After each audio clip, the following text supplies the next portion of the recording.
De primeiro, boa tarde, pessoal. Vou falar hoje sobre o PyCaret e utilizar alguns exemplos que talvez a gente já aqui do Predict esteja cansado de ver, mas para quem for assistir a gravação depois entender um pouco o que a gente estava fazendo nesses últimos 2 anos em uma certa frente, e como que a gente pode utilizar esse pacote, o PyCaret, para automatizar nossas análises e focar no que importa, né, que são os dados.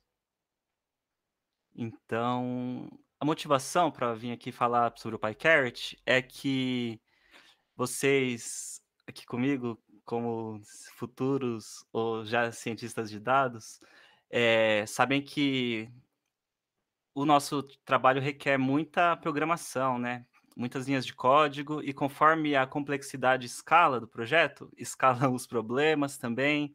Então, muitas vezes a gente fica com um documento com muito código e aquela famosa macarronada de código e isso às vezes pode nos atrapalhar, né. Então, o PyCaret ele surge como uma alternativa para automatizar a parte das tarefas e para diminuir o número de linhas de código que a gente precisa escrever, obtendo os mesmos resultados, é claro. Então, bom, antes de falar propriamente da ferramenta, eu queria falar um pouco do nosso grupo, o Predict. Os colegas aqui já conhecem, mas, quando o projeto se iniciou em 2020, um pessoal, lógico, tiveram outras frentes de pesquisa, mas uma das frentes foi em modelos de regressão de séries temporais. Logo no começo do grupo, o que inspirou a gente a começar nossas análises foi modelar o total acumulado de casos, que a gente estava interessado em visualizar o achatamento da curva, e aí a gente utilizava um modelo chamado Gompertz. Eu não vou falar especificamente hoje sobre nenhum modelo aqui, mas só para vocês saberem qual que era a metodologia que a gente estava utilizando. Então, no começo era o total acumulado, a gente utilizava Gompertz. Depois a gente passou para o novo número diário de casos ou de óbitos. E aí, com isso, a gente se aproximou dos modelos Sarima e redes neurais, que estão disponíveis online na aplicação, que depois eu vou disponibilizar o link. E isso em 2020. Em 2021, a gente começou a estudar modelos de classificação. Então, a gente está construindo modelos de classificação de risco para ver quais fatores interferem no óbito. Então, aqui a gente está analisando um outro tipo de problema, né? A gente estava em regressão, agora a gente está em classificação. Então, essa é uma oportunidade muito valiosa para a gente parar e ver os tipos de modelagem que a gente pode utilizar também. Então, eu trouxe aqui alguns gráficos também, só para a gente relembrar daquela época. Então, essa aqui é a curva do total acumulado de casos. Isso aqui foi logo nos primeiros 100 dias da pandemia. E aí a gente tinha que prever o achatamento da curva. Pelo visto, não era aqui, né? E tinha um intervalo de previsão. Depois a gente continuou com a metodologia, só que para o número de casos diários, ou a média móvel também, trabalhando já com os modelos Sarima e redes neurais. Aqui eu trouxe um gráfico mostrando a previsão e o intervalo de previsão das redes neurais para algum ponto em março de 2021. Só para ilustrar mesmo o que a gente estava fazendo. Esse gráfico aqui atualizado está disponível na aplicação também. E, bom, vamos falar do PyCaret então. Eh, coloquei um meme aí, porque, gente, realmente ele faz tudo. Isso é muito bom, mas também é muito ruim, a gente tem que tomar cuidado, porque ao mesmo tempo que a gente tá ganhando ali com o que a gente não precisa escrever de código, a gente também tem que ficar muito de olho na documentação, porque cada versão coisas mudam, às vezes o código para de funcionar, às vezes você precisa ter versão específica de algum outro módulo, problemas que a gente está acostumado com pacotes de programação, né. Então a gente tem o ganho, né, na eficiência do código em si, fica mais compacto, mais interpretável, a gente consegue focar na nossa história, em vez de focar em ficar programando.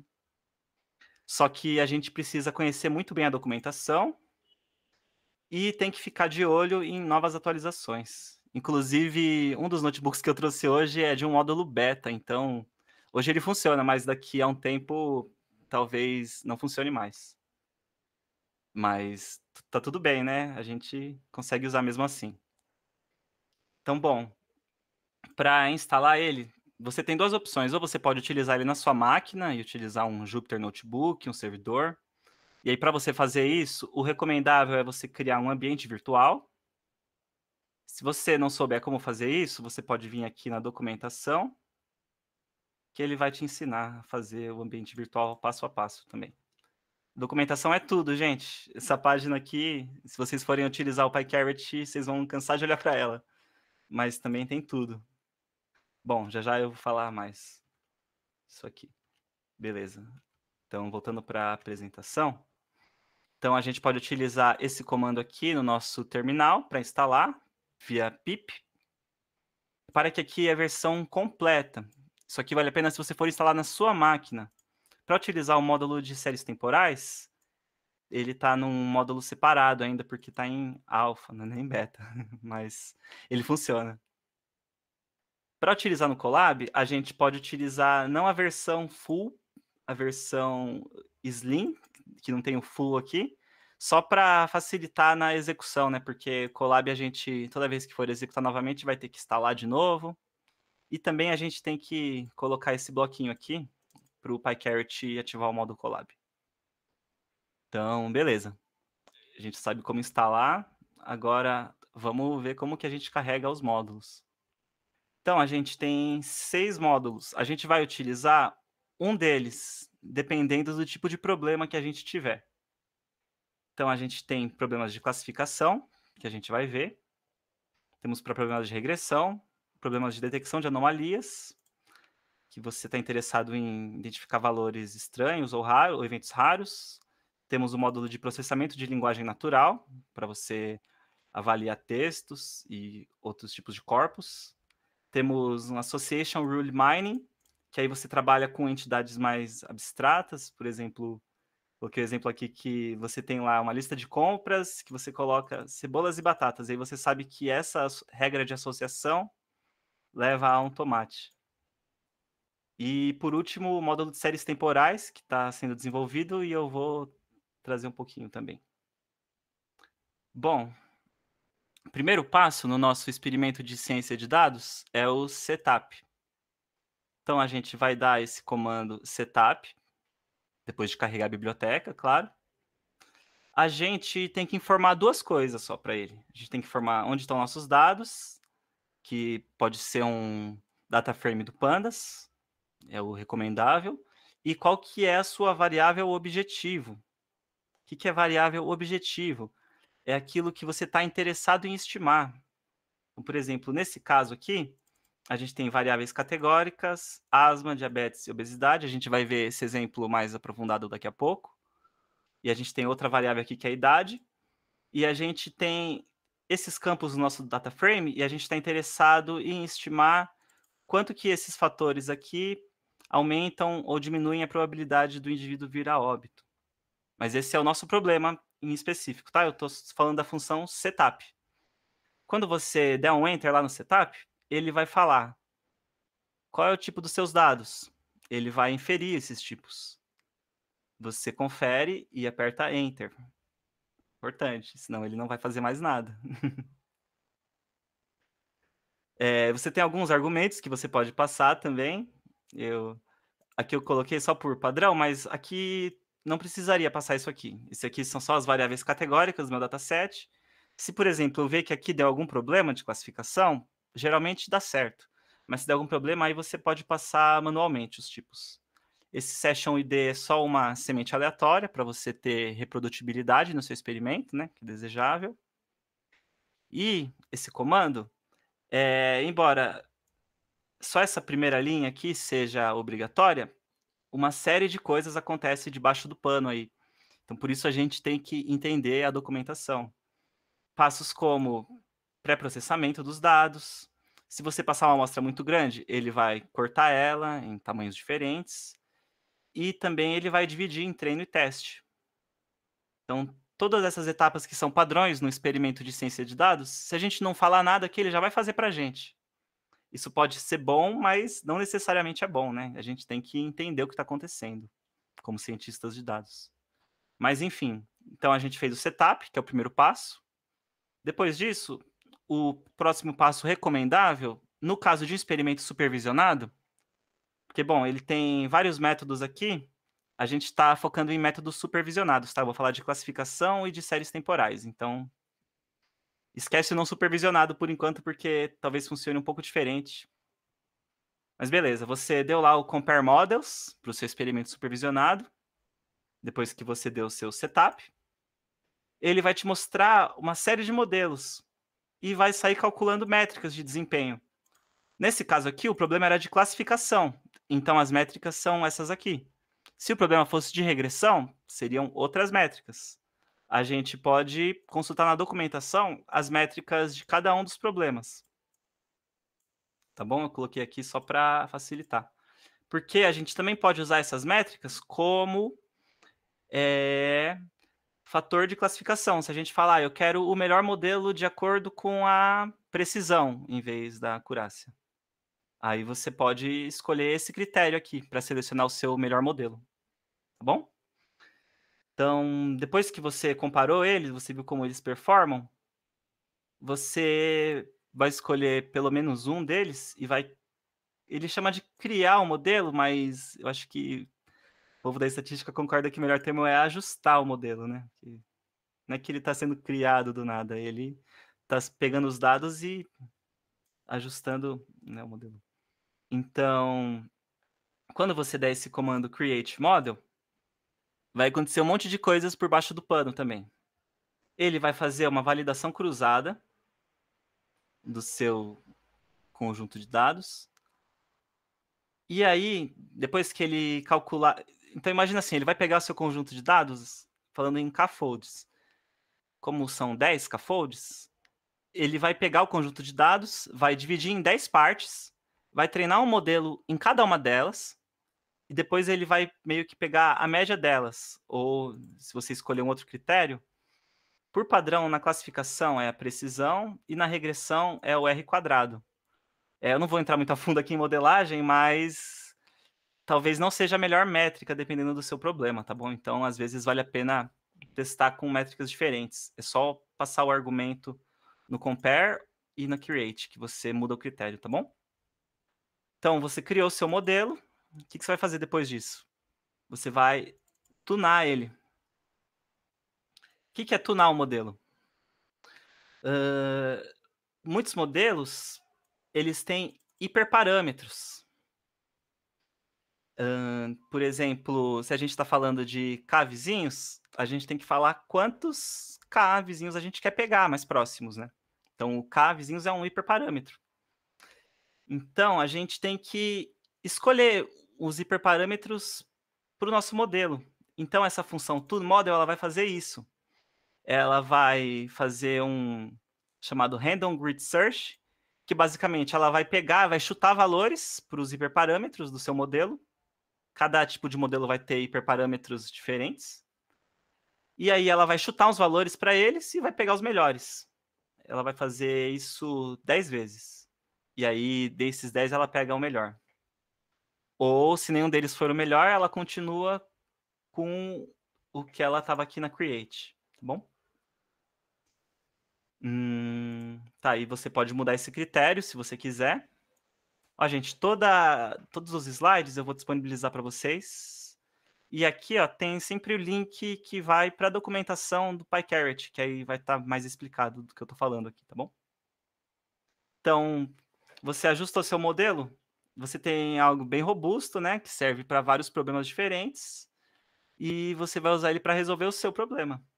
Então, você tem aqui uma Saveiro. Saveiro serve para várias coisas, né? Você pode fazer tudo que você quiser, né? Só que você não quer fazer tudo que você quer fazer uma tarefa específica no seu conjunto de dados. Então, para isso que você tuna o modelo. Quando você tuna o seu modelo, ele fica especialista em fazer aquela tarefa. Por exemplo, aqui a Saveiro, ela é especialista no paredão, mas se você pedir para ela passar numa lombada, ela talvez não seja tão boa. Então, aqui você selecionou o melhor modelo baseado no seu critério. Mas Em outro problema, o modelo pode ser outro, tá bom? Só chamar a atenção disso, que o modelo ajustado e tunado, ele é bom para o seu problema. Mas se você mudar o pré-processamento, se você mudar qualquer coisa que você muda, você já vai encontrar outro modelo completamente diferente. Beleza? Seguida, vem passos avançados para o pessoal de ciência de dados, que a gente pode pegar vários modelos, juntar eles e compor, fazer um modelo de modelos. Então a gente tem técnicas como bagging e boosting para isso. A gente pode pegar, misturar os modelos e falar assim: ah, gente, beleza. Então vamos voltar lá. A gente tem vários modelos aqui, ó. Tem um cat boost, tem um gradient boost. Então a gente pega todos eles e fala: votem entre vocês para decidir. Isso é o model voting. Ou a gente pode empilhar modelos também, que aí você pode empilhar em múltiplas camadas. Bom, isso são coisas bem avançadas de machine learning. Eu também não sei muito bem sobre elas, eu só quis deixar aqui para vocês saberem que elas existem, tá bom? Então, beleza. O que faltou a gente falar? Faltou a gente analisar os modelos, ver o que a gente pode fazer de gráficos, ver interpretações e fazer previsões, né? Que é o principal objetivo da modelagem. Então, bom, junto do repositório, eu vou mandar aqui para vocês, que eu não sei porque ainda não mandei. Temos aqui os slides. Aí temos aqui o notebook 1 em classificação e o notebook 2 em séries temporais. Bom, eu vou fazer um pouquinho aqui no Colab só para mostrar para vocês, mas aí daqui a pouco eu vou para o notebook, porque para procurar os parâmetros pode ser que demore um pouquinho, então já está rodado ali. Mas ó, aqui eu coloquei no Colab, criei lá meu Colab e dei um pip install. E ele demorou uns minutinhos para fazer isso. Depois eu habilitei o modo Colab. Chamei o Pandas. Eu já tinha os meus dados no GitHub, então eu só li eles aqui. Eu optei por já fazer o pré-processamento na mão, eu mesmo. Então, eu vou ter que falar isso para ele não fazer outro pré-processamento, né? Porque ó, eu removi colunas que eu não estava utilizando. E o resto eu já tinha processado antes. Já tinha deixado bonitinho já. Então, bom, eu li esses dados, eles estão aqui em dados, né? Carreguei o cabeçalho. O que a gente tem que fazer agora? Eu já carreguei o módulo de classificação aqui. Então, a primeira coisa é a gente criar o nosso classificador. Setup. Tem que informar os dados. Data. Temos que informar a função objetivo. Nesse caso aqui, a minha variável resposta é óbito. Então, é isso que eu vou informar. Ó, não vou colocar mais nada, só essas duas informações, que é o mínimo. Ele já vai falar, ó, gente, inferir os seus tipos de dado, ver se está certo. Parece que está certo, né? Categórico, categórico, categórico e numérico. Então, beleza, ó, dá um Enter. Agora ele vai fazer o setup. Então, nesse setup aqui, ele basicamente faz alguns pré-processamentos, vê o tipo das variáveis, deixa elas bonitinhas para rodar a modelagem. Então, já rodou, ele mostra aqui os parâmetros, só para você ter um certo controle, né, do que realmente está acontecendo. Se vocês olharem na documentação, ele vai explicar cada um desses caras aqui. Se você vier aqui em Classification, ó, você vê que tem uma penca de parâmetros. Ele vai explicar cada um deles bonitinho aqui, para você entender, né? Porque às vezes não é interessante, no nosso caso, principalmente, não é interessante ficar 100% caixa preta, né? Então, vejam. Não, não era aqui, não. Era aqui. Então, beleza. Depois que eu rodei isso aqui, eu vou comparar os modelos. Se eu quisesse outro critério, poderia colocar aqui também. Mas vamos ver por padrão só o que ele mostra. Então, ó, o que ele vai fazer? ele vai começar a rodar vários modelos diferentes que ele tem para aquele tipo de problema, que aqui no caso é classificação. Então ele vai ficar rodando vários tipos de modelos diferentes, que ele está rodando a regressão logística, que é de classificação, não de regressão. E aí ele vai mostrar as métricas de desempenho de cada um desses modelos. Essa parte aqui até que é rápida, mas a parte do Create Model, no meu computador não é muito bom, ele demorou um pouquinho. Por isso que eu trouxe aqui para o Colab. Mas no notebook que eu disponibilizei para vocês, já está tudo feito aqui, eu vou apresentar direto, que eu acho que poupa mais o tempo.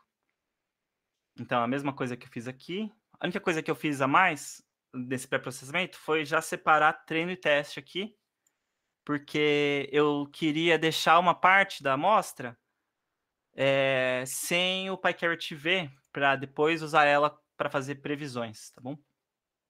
Então, aqui eu já separei. Como eu quis fazer o passo a passo com o máximo de opções que eu podia, eu já carreguei aqui os parâmetros. Falei, essas aqui são minhas variáveis categóricas e essa é minha variável numérica. Então, para eu ter feito tudo isso aqui, já rolou uma análise exploratória antes, que não está omitida, porque aqui o nosso foco é o PyCarrot, mas importante fazer análise exploratória também. Bom, aí rodei o setup, coloquei mais alguns parâmetros aqui, porque eu modifiquei, ó. O principal aqui é o preprocess false, que eu falei, ó, não faz nada, porque eu já tinha feito tudo que eu julguei ser necessário. Esse silent true aqui é legal, que aí você não precisa apertar o enter. Então, por isso que eu coloquei ele aqui. E dei um feature selection para ele ver quais são os melhores atributos do meu conjunto de dados, porque pode ser que ele não precise usar todos. Aí, beleza. Antes de rodar o Compare Models, eu coloquei aqui Models, que aí ele mostra os tipos de modelo que tem. Porque eu podia chegar aqui no Compare, se eu quero mais modelos, eu posso vir aqui e colocar Turbo False.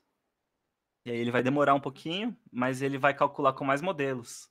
Ó, aqui, por exemplo, na classificação, ele vai ter um SVM com kernel radial, Gaussian Process Classifier e um classificador de redes neurais. Então, de repente, interessante, né? Se você tiver paciência, vai rodar uma vez. Sei lá, né? Pode ser que vale a pena. Então, esses são os modelos disponíveis. Aí eu rodei um Compare Models para o meu setup, que é esse aqui. Ele pesquisou todo mundo lá, entre a grade de modelos turbo que ele tinha, calculou métricas de desempenho e me retornou o melhor modelo que ele encontrou, que foi o GBC. Ah, mas eu não quero trabalhar com o GBC, porque, não sei, acho que a regressão logística aqui no meu caso, ela é simples e explica bem. Não tem problema. Você poderia já trabalhar com esse modelo que você achou, ou você poderia criar um novo modelo, que nem eu tinha mostrado lá anteriormente. Preferia chamar de ajustar, lembra? Mas aqui é criar. Então eu fui lá, criei um modelo, passei a string com o nome do modelo, tá aqui, como parâmetro, e nada mais. Poderia passar quantas folds, qual critério, mas isso já é extra. Depois que eu criei meu modelo, ou ajustei o modelo, eu fui tunar ele para tentar encontrar melhores hiperparâmetros. Quais são os hiperparâmetros da regressão logística? Bom, tem esse C, tem a penalidade, que aí de repente você vai utilizar um laço, ou então um ridge regression, dependendo da sua penalidade.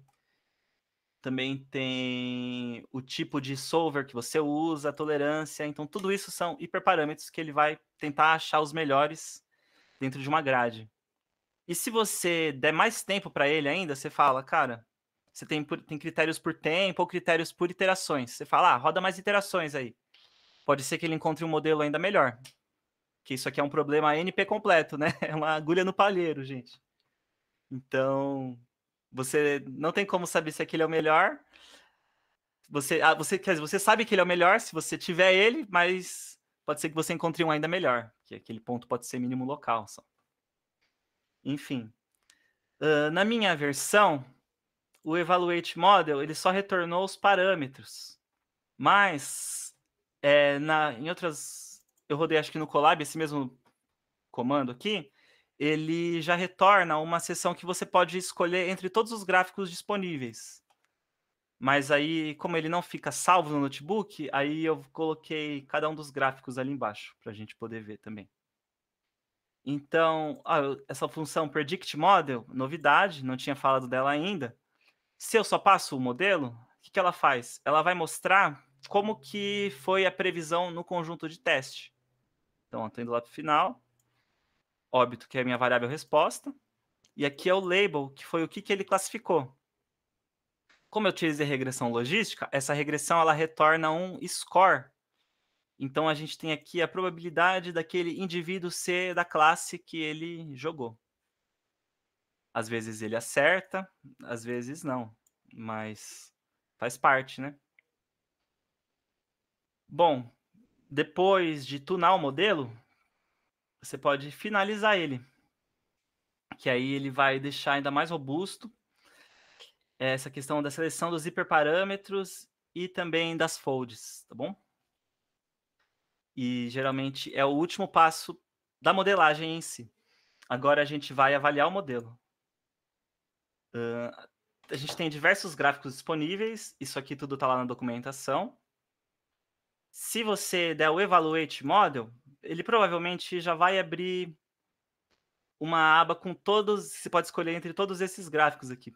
Nesse computador, por algum motivo, eu acho que a minha versão do PyCaret está diferente, mas eu coloquei os gráficos aqui. Então, é uma curva ROC, por exemplo. Temos uma curva aqui com threshold, né, que é o limiar dos parâmetros. Temos curva de recal, matriz de confusão. Então, a gente vê aqui, por exemplo, que pelo menos ele está acertando mais do que erra, né? Mas tem outras métricas também que a gente pode utilizar para ver isso, né? Que esse outro gráfico, que é como que está a predição de erro dentro das classes. É bem similar do que a matriz de confusão, só que em forma de um gráfico de barras. Temos aqui um reporte das classes, que tem a ver com esse threshold aqui também. Coloquei 2 vezes. Temos aqui um plot de calibração, ou enfim, tudo que a gente puder pensar em termos de modelagem, gráficos que a gente vai utilizar, dependendo do nosso tipo de problema, vão estar presentes lá. Aqui é um plot de importância dos atributos. Então, aqui foi os que ele selecionou mais importantes, no meu caso. Posso Chico, mandar você tá ele ouvindo? botar. Oi? Tô ouvindo, tô ouvindo. Aquela hora lá você colocou para ele selecionar as features, né? Tem como eu saber quais ele selecionou? Aqui, no caso, tipo, ele É que aí utilizou ele todas para mostrou a fazer o modelo. importância, né? Ah, isso Só que daí. aqui ele está mostrando a importância de cada uma, isso. Aqui ele mostra de todas, aqui ele só Ah, pega a entendi. mais importante, é feature e Tem que feature colocar esse all. feature all aí. Mas ele Ah, está usando entendi. todas, por princípio. É que... Cadê? Vamos ver o modelo É que final. eu tô fazendo com Deixa eu outros ver. dados aqui e eu queria saber quais ele selecionou. Mas é só então colocar esse feature Aqui, all aí. depende, ó, aqui no caso ele está usando a penalidade L2. Então é tipo um laço. Então ele, tipo, isso aqui é uma coisa de regularização, então, tipo, mesmo ele utilizando todo mundo, pode ser que tenha alguns lá que estão muito perto de zero, porque Aham, estão regularizados, tá bom? tá. Gente, isso aí é um mar de coisas, eu tô tentando pegar a casquinha, assim, mas muita coisa ali. Coisas que Sim, nem sim. eu Mas eu vi sei ali também. embaixo, é só colocar feature all, deu certo aí. Aparece todas, né? É.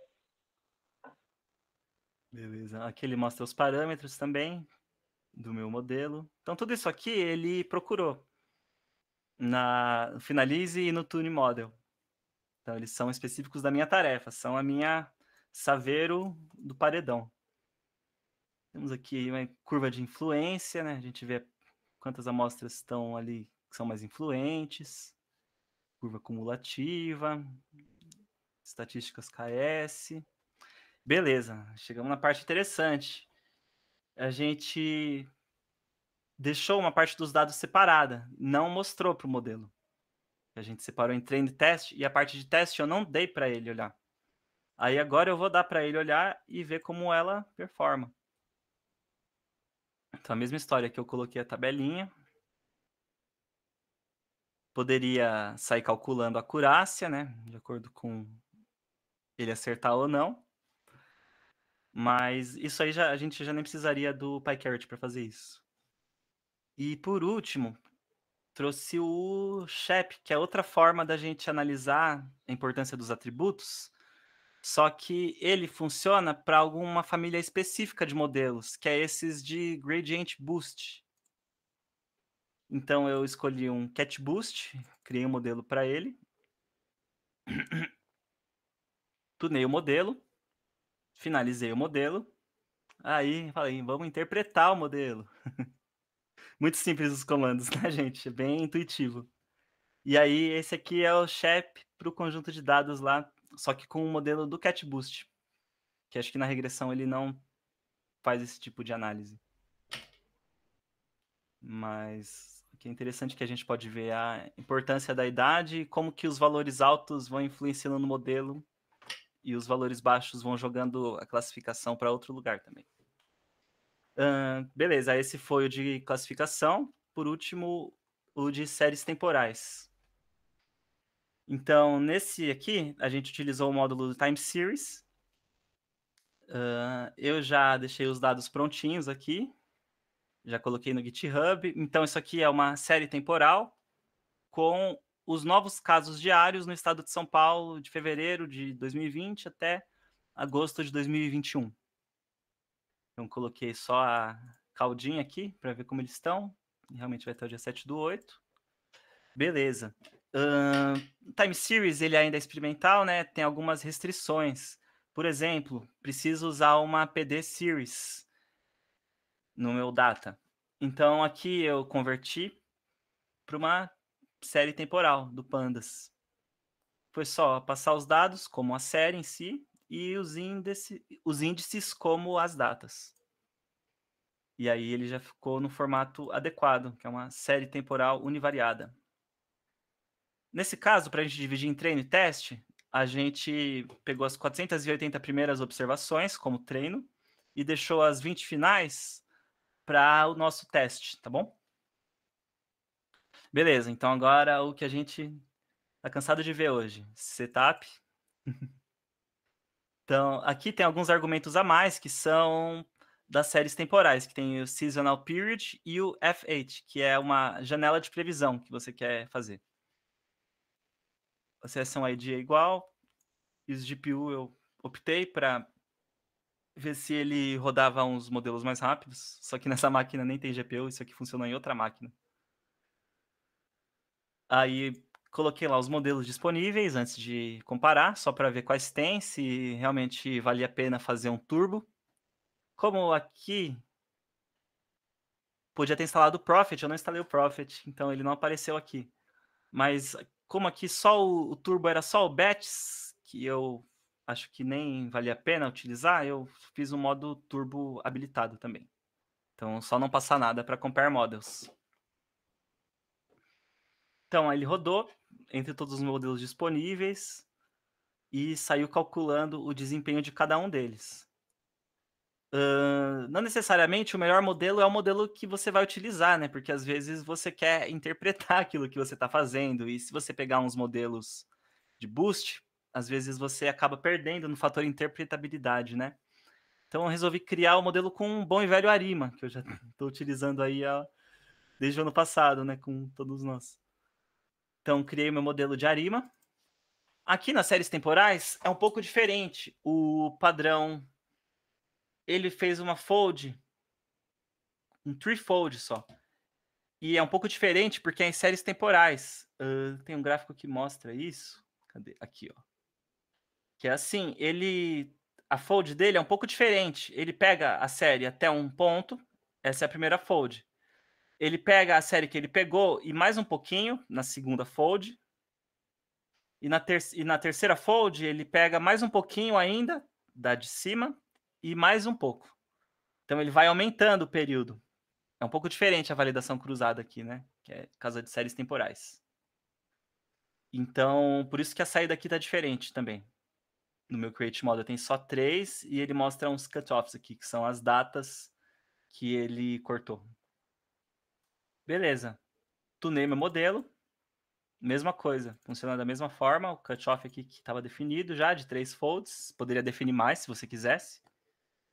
Beleza. O modelo está ajustado, agora a gente vai ver uns gráficos legais. No caso das séries temporais, aquela função Evaluate Model ainda não está desenvolvida, então você tem que passar parâmetros que você quiser. Se você der só Plot Model sem nenhum parâmetro aqui, ele vai te mostrar os seus dados de treino, sua previsão e os seus dados de teste aqui, junto com o intervalo de previsão. Legal que já é no plot ali também, né? Já dá para você fazer um deploy legal. Então aqui a gente vê como que a previsão se comportou em relação aos dados observados. Lógico que a previsão foi ajustada sem eles, tá? A gente pode ver também como que o modelo preveria, como que ele se ajustou, né, para os dados observados. Então aqui... Ah, não, aqui eu já passei 20 dias, ele já prevê os 20 dias para frente já. Bom, finalizei o modelo. Aqui ele vai mostrar, eu dei um print, ele vai mostrar qual que foi o modelo que ele escolheu. Então, ó, foi um ARIMA com 50 iterações, vai pelo erro médio, sazonabilidade. Então, é um ARIMA, é um SARIMA 1107, que a sazonalidade é 7. E agora a gente vai tentar com a amostra de teste. Francisco, posso te interromper um pouquinho? Claro, professora. Deixa eu só entender aqui. Ele comparou vários tipos de ARIMA, é isso? Isso, na hora que ele faz o finalize e o tune. Mas é tudo ARIMA. Ele está comparando tudo ARIMA, ele não está comparando outro tipo de modelo. No Compare Models, ele compara todo mundo. Só que aí os hiperparâmetros é padrão para todo mundo. Tá, mas aí você que escolheu o ARIMA. Eu que escolhi o ARIMA. Se eu falasse, eu quero esse modelo aqui, aí ele ia me retornar o primeiro, que foi o Navy Forecast aqui nesse caso. Tá, legal. Tá, joia. Uhum. Legal. Não sei como eu quis. Aí eu optei por trabalhar com a ARIMA aqui. E aí finalizei ele. Então eu já encontrei os melhores hiperparâmetros. Demorou um tempinho atrás dessa caça aí. Rodei as previsões para ver como que elas estavam se saindo. E agora vamos para os gráficos. Então eu fui lá na documentação e vi quais gráficos que estavam disponíveis naquela data para séries temporais. E aí eu plotei cada um deles também para a gente ver, né? Mas na sua análise você vai escolher o que for melhor para contar a sua história, né? O que for interessante, porque talvez redundância não seja legal, né? Mas aqui a gente está só explorando as funcionalidades mesmo. Então ó, a gente pode ver aqui como que a previsão se saiu. Aqui é a validação cruzada que ele performou para ilustrar. Gráficos de autocorrelação. 14. Autocorrelação parcial. Decomposição clássica da série. Isso para a gente tentar ver algum outro padrão modulado na série. Temos aqui a decomposição STL. Decomposição clássica aditiva. Decomposição clássica multiplicativa. Tinha também. Talvez já tenha passado. Diagnósticos do modelo. Então a gente vê aqui como que está a nossa série. O histograma dos resíduos. QQ-plot. Autocorrelação. E aqui ele mostra as previsões também. O forecast é por padrão, é o plot por padrão. Se você não passar nenhum argumento, ele vai fazer o forecast. E aqui ele está comparando os valores ajustados e as previsões, né? Para você ver também, né? Acho que ele conseguiu captar bem essa sazonalidade, né? Mas às vezes ele... Bom, isso é questão de ajuste também, né? Gráfico dos resíduos. E, bom, voltar para a apresentação. Então, mostrei os notebooks, séries temporais e classificação. Deem uma olhada aí. Consultem a documentação, podem perguntar alguma dúvida também. Então, foi isso que a gente viu hoje. Se a gente não precisar esquecer tudo que eu falei aqui, o que a gente precisa lembrar do PyCaret? É 4 passos: setup, create model, tune model, finalize model. Tá pronto. Não, você precisa avaliar, né? Não tá pronto assim também, né? Você precisa ver se aquilo faz sentido, porque ele vai ajustar. Não necessariamente aquilo é o melhor. Pode ser o melhor segundo aquele critério, mas você precisa ver, né? E é isso, gente. Encerrar com o George Box, que na verdade todos os modelos estão errados. Mas alguns são úteis ainda assim. Mas é isso aí. É importante a gente lembrar que todos eles são aproximações. E muito obrigado por terem acompanhado, gente. Dúvidas? Comentários? Eu tenho. Eu achei incrível sua apresentação. Parabéns. Acho que, nossa, você, com esse pacote, acho que dá para cobrir, sei lá, metade do curso, né? De Estatística e Ciência de Dados. É verdade, claro, tem o curso inteiro ali incluído, porque é muita coisa. claro que, assim, na verdade, tem vários cursos, né? Porque tem um curso Uhum. de modelos, de regressão, você tem ali séries temporais, quer dizer, tem cursos inteiros que vão tratar desses modelos que você falou, mas claro que com detalhes teóricos e tal, né? Uhum. Fora essa Mas parte aqui também, né, que a gente nem tratou, mas também pois vai mais então, camadas ainda. eu acredito que vocês veem em aprendizado de máquina. Não sei se você já fez, Francisco, Ainda aprendizado de não. máquina. Semestre que vem, se der certo. Tá, aí você vai fazer, então. Achei muito legal. Tem um comentário. Na verdade, assim, tem algumas coisinhas, né, que tem diferença, assim, de nomenclatura, né, que a gente fala. Às vezes, quem tem uma formação em estatística fala de um jeito, quem tem formação em ciência de dados tem. Gente, desculpa, minha filha está falando e ela vai continuar falando. O target, Francisco, que eu acho que. Então, eu traduziria como alvo, tá? Porque, assim, o target para a gente, para quem é da estatística, seria a resposta, né?